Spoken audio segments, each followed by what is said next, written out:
So I just talked about the worst movie of 2016, and now let's flip it to the good side of things, the best movie of 2016, shall we? This top 10 list would be more of a from the slightly more average film to the best movie of the year, and then there are some movies that didn't make it to the list because I haven't watched the film. If you haven't checked why this film never been on my list, you should check that movies I haven't watched. There's a reason behind every one of them that I really wanted to watch, but I didn't get a chance. So this will be solely on the films that I watched and how entertained. Later I will be describe why this film deserves in this spot. I did have a slight struggle why this movie should be in this slot, so I'll be talking about this film. So shall we start? So number 10 of the best movie of the year that falls into this list is Moana. I entered this film with average expectation, but turns out it delivered what I wanted, but the execution was okay. It was the fun that I had with this film. There are certain aspects of the film I did not enjoy a lot. I felt to the point it annoys the hell out of me, and then this film felt like a game more than a film to me. But as an overall film, I did enjoy it. It's a very fun and entertaining film for everyone. I think it was a very good family film. It has a kind of a strong message, to be honest. Then you have great voice cast from everyone, to the point it makes the film really enjoyable. As what has Disney has always done, it brings feelings to the audience, and then it did very well. So Moana made it into the list by a pinch. Who knows that it will be kicked out sooner or later when other films came in. Number 9 was slightly a stretch to me because I felt it was an average film in the middle. Then it was the ending of the film that turns the whole film around, and it is Sully. Sully, directed by Clint Eastwood, and then starring Tom Hanks, who is playing this pilot. So this film was really well done. It's all about this pilot trying to land on a sea, save a lot of people instead of crashing in the middle of the city. And then there were this investigation going on, trying to see why he didn't turn back to the airport. There's so many things that this film did well. It was the building up to the climax until the end of the film, where Tom Hanks turned the investigation around. It was the conclusion or the climax of the film that made this film look really good. To be honest, I was really bored until the fourth act of the film, and then the fourth act turns the whole film around. As I mentioned earlier, this film really did deserve my number 9.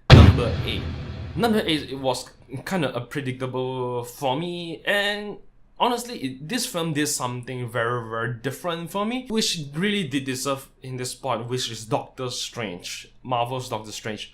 Doctor Strange did everything perfectly. You have the great cast. You have Benedict Cumberbatch as the Stephen Strange. Great cast in this film to the point made me look forward for the second film. So many things that this film did so well and executed very well. The CGI in this film was so good, but only one or two sloppy flaws in this film, which was the editing. Editing was slightly sloppier than what I thought. I wanted something more out of it. And then the training of Doctor Strange be done. It was only like 2 hours and 15 minutes. I wanted more, so it wasn't that great. But I did enjoy a lot of stuff out of it. So that's why it was very entertaining. A lot of people enjoy it. For first time people who never watched Doctor Strange, then it became awareness. It felt like Guardian of the Galaxy, where they are nobody. Now they became like world phenomenal.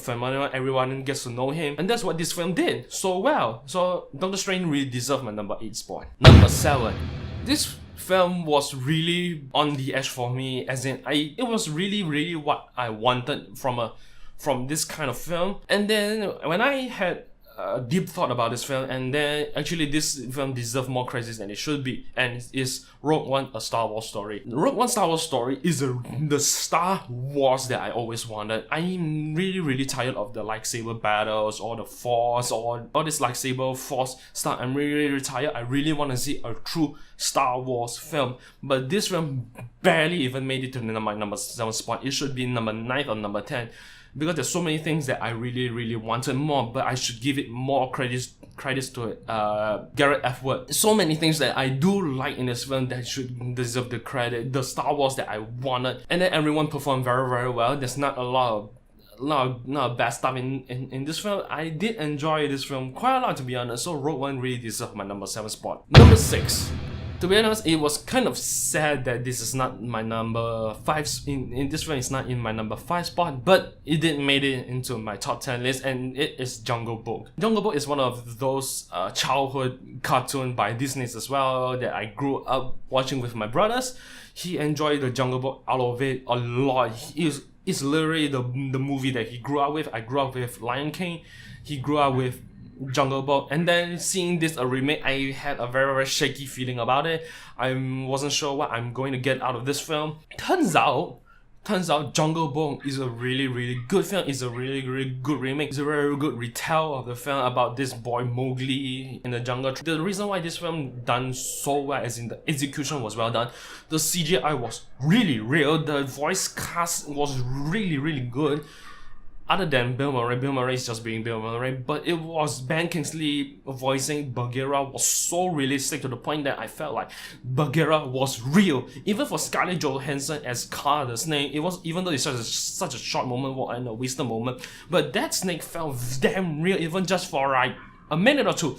I've never come from a person who's afraid of snake, and that snake looks damn real, man. I was literally blown away by the CGI, the storytelling, the execution, the acting. Everything in this film was really, really well done. It was worth visiting a second time and a third time. Number 5. So this number 5 was something that I did not expect. So usually the first 5 of the film are the stuff that I didn't expect, loving it. So number 5 spot was clearly went into this list. It was 10 Cloverfield Lane. There's so many things that 10 Cloverfield Lane did so well. I wasn't bored. I was really entertained from one second to the other. I felt entertained throughout this film. I entered this film with average expectation, but ended up I'm loving this film. The acting was great in this film. The execution was great in this film. Because it was such a confined space, such a small space, then you have this 3% acting in this film, which made the whole film pop. I think it was John Goodman's performance that made the film pop so well. I did not really enjoy Cloverfield, and then this film made it really, really good. I enjoyed the film of it. I watched 2 to 3 times again, and I still love this film a lot. It was mind-blowingly good. This film did not go under the Hollywood radar. It was unknown until when you watch it was announced when Star Wars The Force Awakens, and then this trailer just came out. I was shocked. There were no news about this film, and then when I watched the film, it was really, really good. The film was really, really intensive. It was really good.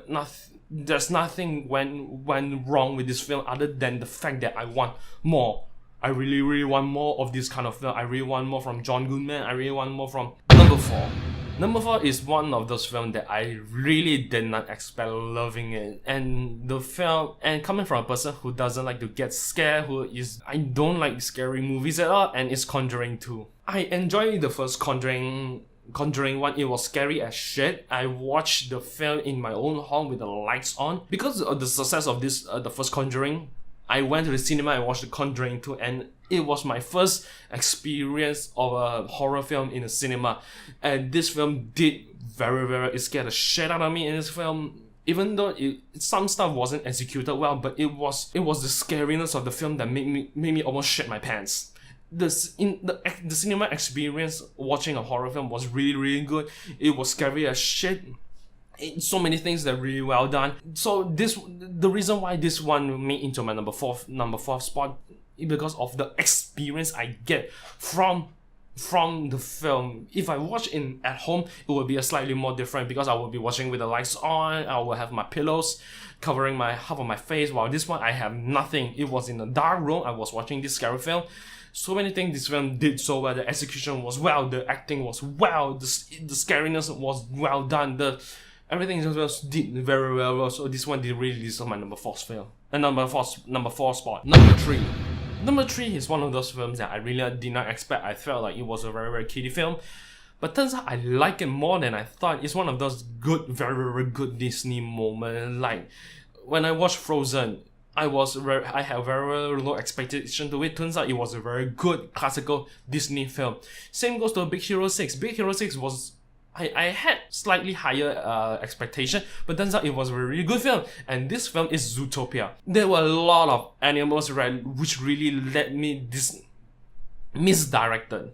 I felt like this would be another kiddie show, talk about family, friendship, and whatsoever. But turns out there are more deep meanings in this film, more than I thought. It is all about stereotype, it's all about friendship as well, and then it was executed very, very well. The animation was well done, the pacing of the film was very good, the action was great, the voice cast was really, really good, to the point this film did everything justice. Personally, this is my best Disney animation film of the year, or even throughout my life.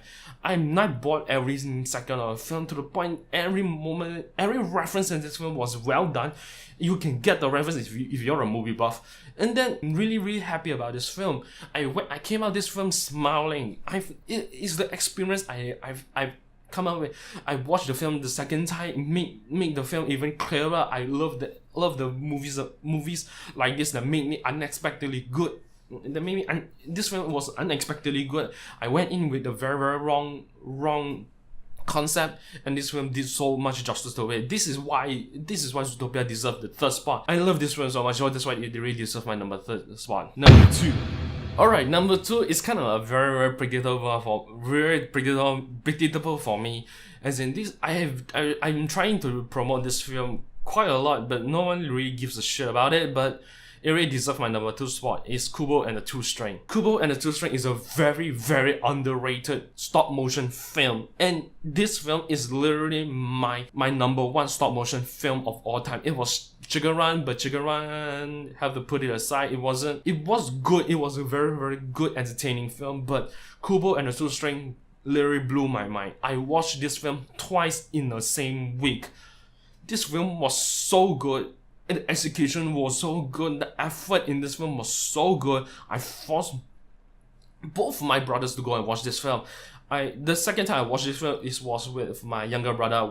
I watched with him. He enjoyed the hell out of it with this film. And then when I watched the second time, I loved the film even more. The voice cast was great. It wasn't predictable for me at all. The execution was well done. You can say the animation was well done as well. But every aspect of this film was so well done to the point I'm not even freaking bored at all. The message behind it was good. So many things in this film. I'm trying to tell you the reason why I love this film. These are the second spot. It was so good. It was so well done. There's nothing I can tell. And then my second brother, he watched it a bit later on with Blu-ray DVD, and so after watching this film, he regretted not watching it in the cinema. He felt like these people at Laika deserve more money because the effort they put into this film. I think this film is really underrated. It really needs more of our attention. We really do need support for Laika. They made a lot of great films. Kubo and the Two String is my number 2 film of the year. I watched this film like 3 times already. I'm really planning to watch the 4th time, the 5th time. As long as the movie make me want to rewatch it multiple times, then it really deserves my top 10 films of the year because it's that good. So my number 1 film, it was kind of a no-brainer for me. It was really, really good. I watched this film like 4 times already. Until now, this is a no-brainer, and it is Captain America Civil War. Captain America Civil War did everything very, very well. But given that you need to watch the previous one from the first Iron Man film all the way to the Avengers, Age of Ultron, 10 film away, but this film did so many things very, very well. The character development was good, the execution was good, the pacing was good, the action was good. The decision making in this film was good to the point it made me feel like whose decision spot am I standing on? This film did so many things well, and then it's directed by the Russo brothers. The Russo brothers did Captain America Winter Soldier very well as well, but it wasn't my top 10 film. But this one they did so well. They introduced new characters, or they reintroduced characters like Spider-Man, and then they reintroduced a new character, the Black Panther, which made me lead forward. They have so many good moments with this character that I like, I enjoy. I watched this film 4th time, it never bored the hell out of me. Just the airport fighting scenes alone that blew the hell out of my mind. Still, given that you still need to watch like the first 10 films to understand the ideology of each character, and then their thoughts of the Civil War stuff, it makes sense in Civil War. So Civil War really does have to rely on the first 10 film, but this film executed very well. It wasn't Age of Ultron where it was executed very, very poorly. It was 2.5 hours to the point it made me wanted more. 2.5 hours film that felt like a 2-hour film, and I wanted more. If the film made me wanted more and watch multiple times, like 4 or 5 times, it really do deserve my number 1 spot of the film. Civil War did so many things really, really well. It was executed well, the acting was great, the action was great. I don't know how many times I have to mention that, but this film did so well for me. Civil War deserves my number 1 spot of the year. Even though it's not going to get an Oscar buzz, but personally, this is my own opinion. I enjoyed the hell out of Civil War. Captain America Civil War is my number 1 superhero film of the year without a freaking doubt. I love Civil War a lot. It's my number 1 film of the year. So this is my best movie of the year. So I think I will be changing my top 10 of the year after I watched maybe Arrival. I heard a lot of good buzz about it. Hell or High Water, Hacksaw Ridge, and other films. Most probably I will be making my best movie of the year again, so stay tuned for it. And then this is my top 10 of the year to wrap 2016 out of it. And 2016 has been a very, very crappy year for movies and entertainment business. So this is my top 10 movie of the year, and I'll see you all next time.